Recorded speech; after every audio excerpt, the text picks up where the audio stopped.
आज नामांकन भरिबे नवीन पट्टनायक। हिंजिली विधानसभा आसनरू प्रार्थीपत्र दाखल करिबे मुख्यमंत्री नवीन पट्टनायक। छत्रपुर उपजिलापाल ऑफिस रे नामांकन करिबे। मे 20 रे द्वितीय पर्यायर ଏହି आसन ପାଇଁ मतदान हेबाकु थिबा बेले षष्ठ थर ପାଇଁ नवीन एठारू निर्वाचन लड़ुछंती। जिला सदर महकुमा छत्रपुर आसी उपजिलापालको कार्यालय रे प्रार्थीपत्र दाखल करिबे। सकाळ 11 टारे छत्रपुर निकटस्थ नरसिंहपुर छक स्थित हेलीपैड रे मुख्यमंत्री ओह्लाइबे। सेठारू कार रे मां तारातारिणी पीठक जिबे। पूजार्चना परे मध्याह्न 12:35 रे छत्रपुर उपजिलापाल कार्यालय रे पहुंची प्रार्थीपत्र दाखल करिबे। अन्य पक्षरे मुख्यमंत्री नामांकन पत्र दाखल पाई जिला प्रशासन और पुलिस विभाग पक्षरु व्यापक व्यवस्था करा जायछि। सेपटे गतकाली मध्य केतेक हेवीवेट नेता नामांकन दाखल करछन्ते।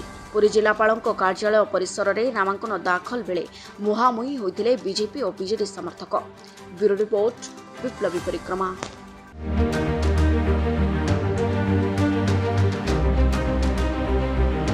Please like, share and subscribe to our channel Biplay Parikrama.